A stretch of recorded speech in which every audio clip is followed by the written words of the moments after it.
teks non-fiksi. Pengertian non-fiksi: karya seni yang sifatnya berdasarkan fakta dan kenyataan serta ada kebenaran di dalamnya, yang dituliskan berdasarkan kajian ilmuwan dan atau pengalaman serta bersifat informatif.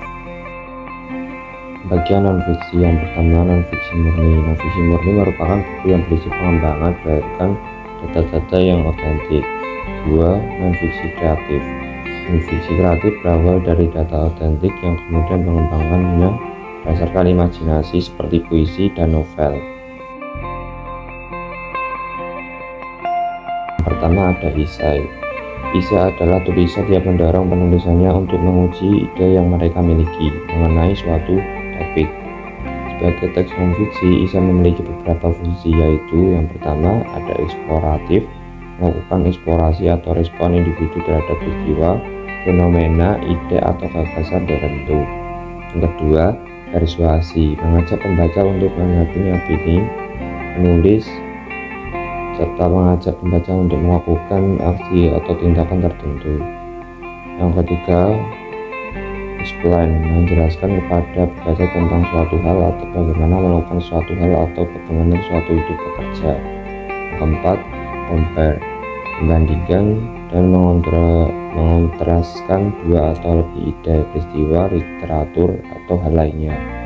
Yang kelima, showing, menunjukkan tentang bagaimana sebab akibat yang ditimbulkan oleh suatu hal atau fenomena. Keenam, describe, mendeskripsikan suatu permasalahan dan menawarkan solusinya. Review buku, bab buku atau artikel. Review buku, bab buku atau artikel adalah menceritakan kembali buku atau artikel yang telah dibaca. Adapun kaidah kebahasaan yang digunakan dalam review buku ini adalah: yang pertama, penggunaan istilah.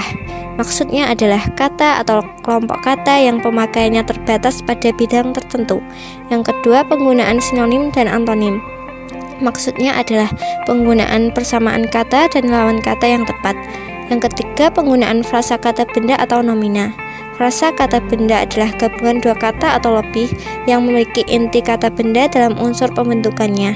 Yang keempat, penggunaan frasa kata kerja atau verba. Frasa kata kerja adalah gabungan dua kata atau lebih yang memiliki inti kata kerja dalam unsur pembentukannya. Yang kelima, penggunaan kata ganti atau pronomina. Yang keenam, penggunaan kata hubung atau konjungsi. Konjungsi dibedakan menjadi dua, yaitu konjungsi internal dan konjungsi eksternal. Konjungsi internal ialah konjungsi yang menghubungkan dua argumen dalam satu kalimat, sedangkan konjungsi eksternal ialah konjungsi yang menghubungkan dua peristiwa atau deskripsi dalam dua kalimat, baik simpleks ataupun kompleks. Artikel ilmiah. Artikel ilmiah adalah bentuk tulisan yang memaparkan hasil penelitian yang telah dilakukan. Artikel ilmiah memiliki struktur umum berupa abstrak, pendahuluan, metode penelitian, temuan penelitian, pembahasan, kesimpulan, rekomendasi, dan implikasi. Contoh artikel ilmiah. Yang pertama, teks narasi sejarah. Teks non-fiksi yang berisi tentang peristiwa yang terjadi dalam masyarakat pada masa lampau sebagai pengalaman untuk dijadikan pedoman kehidupan manusia. Kedua, surat. Ciri-ciri yang pertama, kertas surat yang tepat dari segi ukuran, jenis, dan warna sesuai dengan surat yang akan ditulis. Yang kedua, bentuk surat yang standar. Yang ketiga, bahasa Indonesia yang baku. Yang keempat, gaya bahasa yang lugas. Yang kelima, bahasa yang jelas. Yang keenam, bahasa yang sopan dan hormat. Yang ketujuh, menyajikan fakta yang benar dan lengkap. Kedelapan, tidak menggunakan singkatan kecuali yang lazim dipakai dalam surat menyurat. Yang kesembilan, tidak menggunakan kata-kata sulit dan istilah yang belum umum. Jenis-jenis surat berdasarkan isinya. Yang pertama, surat pribadi. Yang kedua, surat dinas atau resmi. Yang ketiga, surat niaga atau dagang. Jenis-jenis surat berdasarkan keamanan isinya. Yang pertama, surat sangat rahasia. Yang kedua, surat rahasia. Yang ketiga, surat biasa. Berdasarkan jumlah penerimanya dibagi menjadi 3: surat edaran, pengumuman, dan surat biasa. Berdasarkan derajat penyelesaiannya dibagi menjadi 3, yaitu surat sangat segera atau kilat, surat segera, dan surat biasa. Berdasarkan jangkauan penggunaannya dibagi menjadi dua, surat intern dan surat ekstern. Fungsi teks non-fiksi. Yang pertama, mengisi waktu luang. Yang kedua, sarana pengembangan diri. Yang ketiga, mencegah kepikunan. Yang keempat, menambah konsentrasi. Dan yang terakhir, menambah wawasan. Struktur teks cerita non-fiksi. Pertama, orientasi. Bagian ini mengenalkan sebuah pembahasan yang akan dikaji dalam sebuah cerita non-fiksi. Orientasi berisi tentang pengenalan tokoh yang terlibat dalam cerita dan awal dari sebuah cerita. Kemudian yang kedua, urutan peristiwa. Menjelaskan tentang urutan peristiwa atau kejadian yang terjadi mulai dari awal hingga permasalahan berakhir. Yang ketiga, reorientasi. Berisi tentang kesimpulan suatu cerita dan penutup cerita. Umumnya berisi amanat atau pesan moral yang akan diambil. Ciri-ciri teks non-fiksi. Yang pertama, menggunakan bahasa denotatif. Kedua, menggunakan bahasa formal. Ketiga, disusun berdasarkan fakta yang ada. Keempat, memiliki ide yang ditulis secara sistematis dan jelas serta logis. Kelima, penyempurnaan dari temuan sebelumnya atau penemuan baru. Keenam, terdapat interpretasi intelektual dan analisis. Dan yang terakhir, sebisa mungkin menjadi objektivitas yang tinggi. Unsur-unsur teks non-fiksi. Yang pertama ada cover buku. Kedua, rincian subbab buku. Ketiga, judul subbab. Keempat, tokoh dan penokohan.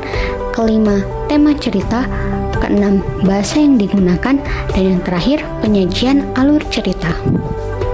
Untuk kaidah kebahasaan, yang pertama, menggunakan kata baku yang terkesan resmi dan formal.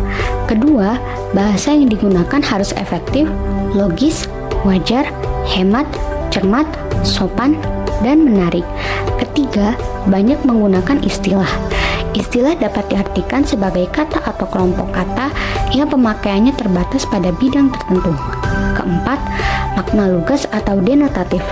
Kelima, penggunaan sinonim dan antonim. Keenam, kohesif agar tercipta hubungan gramatik antara unsur-unsur. Ketujuh, koheren agar semua unsur pembentuk kalimat atau alinea mendukung satu makna atau ide pokok. Kedelapan, cerita yang dituliskan terkesan santai, cerita demi cerita yang terjadi di kehidupan sehari-hari. Dan yang terakhir, menggunakan kata asing dan kata yang belum termasuk kata serapan. Strategi pembelajaran untuk anak sekolah dasar terbagi menjadi dua, yaitu dengan metode dan sumber rujukan belajar. Untuk metode, siswa perlu dihadapkan dengan dunia nyata yang ada di lingkungan sosialnya. Mereka perlu diberikan kesempatan untuk berinteraksi dengan kehidupan nyata dengan bekal pengetahuan yang sudah mereka miliki. Dengan demikian, mereka diharapkan dapat menemukan masalah yang akan ditulisnya dan dapat mengembangkan masalah dan menata bahan penulisan mereka sendiri. Untuk sumber rujukan belajar bisa dari yang pertama, buku siswa, yang kedua, internet, ketiga, majalah atau koran, dan yang keempat, lingkungan sekitar dan narasumber. Sekian dan terima kasih. Sampai jumpa lagi dengan kelompok kami di video pembelajaran selanjutnya.